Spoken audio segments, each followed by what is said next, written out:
tiene un valor económico relativo, pero que digamos que tiene una pequeña presencia, pero importante.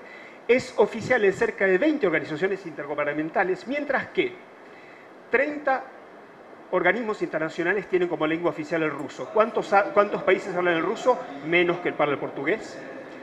40 para el árabe, 60 para el español, 80 organismos internacionales para el francés y 90 para el inglés.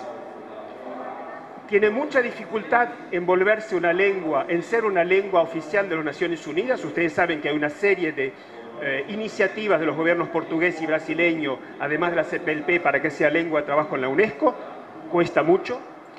Es muy poco utilizada en la comunicación de los organismos internacionales. Ustedes pueden ir a las páginas de Naciones Unidas, de la Comunidad Europea, de tantos organismos internacionales, van a ver la baja presencia de la lengua portuguesa.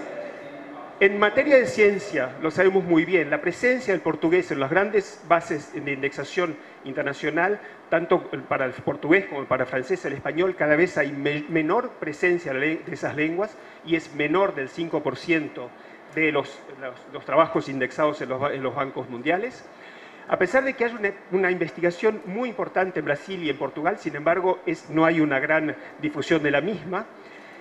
Y lo que es muy interesante en este foro, que hacia el portugués se traduce mucho. El portugués es la 7ª lengua que traduce de otras lenguas. La 7ª lengua, según lo que dice la base de la UNESCO. Pero cuando vamos a ver como lengua de origen el portugués se ubica en el lugar 16. O sea que es una lengua poco traducida hacia otras. O sea, los portugueses, los lusófonos traducen mucho, pero son muy poco traducidos a las otras lenguas. Eso implica que quizás una falta de política en el sentido de promocionar la lengua portuguesa como lengua de comunicación científica, como lengua de literatura, etc. Lo mismo sucede en las revistas, publicaciones científicas, tiene una presencia bastante relativa, mucho menor que el italiano, que el neerlandés, que es una lengua hablada en 3 estados del mundo, y aparte por muy poca población.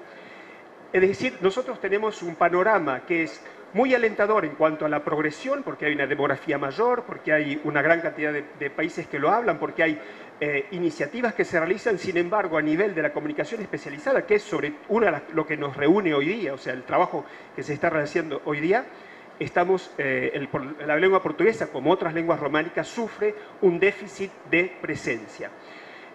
Recientemente el portugués, junto con el español, con el italiano, con el griego, con el lituano y con otras lenguas de la Unión Europea, ha sido descartada como lengua oficial de las normas, de las patentes del Oficio Europeo de Patentes, lo que significa menor trabajo para los traductores, mucho menor trabajo. Las únicas lenguas aceptadas han sido el francés, el inglés y el alemán, o sea que se olvidan aquellos que quieren trabajar con patentes de poder traducir hacia el portugués o del portugués hacia otras lenguas.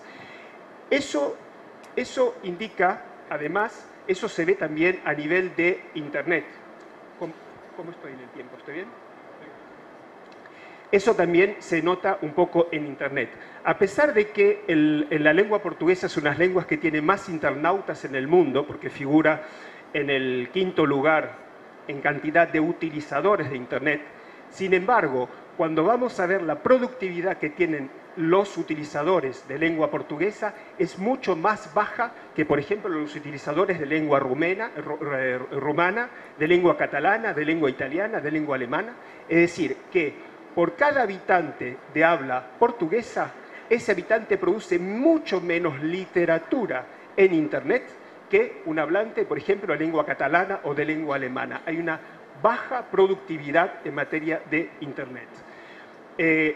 Esto se los demuestra un poco las cifras, que no voy a pasarlas una por una, pero se las puedo facilitar a aquellos que lo deseen ver. El portugués, sin embargo, es una lengua muy utilizada en algunos foros, como en Twitter, por ejemplo, es la 4ª lengua utilizada, o sea que significa que hay una potencialidad, aunque Twitter es un caso muy específico. En Wikipedia es una lengua que está bastante bien representada, sin embargo, a nivel de la productividad en general, hay una baja productividad y una poca visibilidad de la lengua portuguesa como lengua de comunicación internacional, sobre todo en materia de comunicación especializada. Por suerte sabemos que hay una serie de iniciativas que están siendo tomadas por el gobierno portugués, el gobierno brasileño muy recientemente, desgraciadamente, y no viene de antes, y además de la CPLP. El último fue la cumbre de Brasilia, que muchos de ustedes han conocido seguramente, y dentro de poco, en el mes de octubre, se realiza con Unión Latina, con el gobierno portugués y la Fundación Gulbenkian, un coloquio internacional en el 25 al 26 de octubre de este año, en la Fundación Gulbenkian en Lisboa, también un evento sobre la presencia de la lengua portuguesa, tanto en los organismos internacionales, que tanta falta hace. En los organismos, por supuesto, sabemos que la lengua portuguesa está presente en varios organismos internacionales, pero vuelvo a que no está en los organismos mundiales, las Naciones Unidas, la UNESCO, la UIT, etcétera, etcétera. En esta reunión se hablará también sobre la importancia de la diáspora internacional y el rol de la comunicación especializada en general, además del peso de la lengua portuguesa en general. Es así como la Unión Latina ha creado en un momento un portal de la cual ustedes tienen información en la mesa, llamado Portalingua, esta información, en el cual ustedes pueden ver esa evolución de las lenguas románicas en el conocimiento, e incluso se puede un poco jugar porque hice algo que no debía.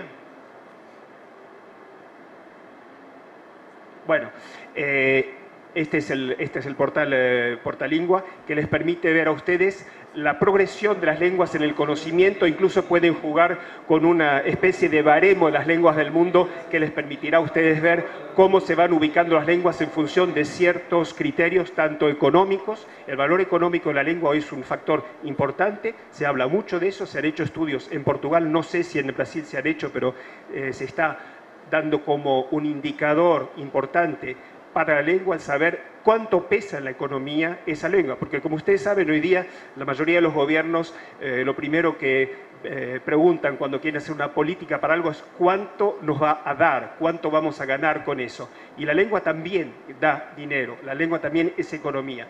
Y es por eso que hay una serie de estudios que se están realizando a nivel de cuánto pesa una lengua. Se hacen estimaciones, se cree que, por ejemplo, para la lengua, para España, el español aparece en un 15% del PIB español, lo que es mucho.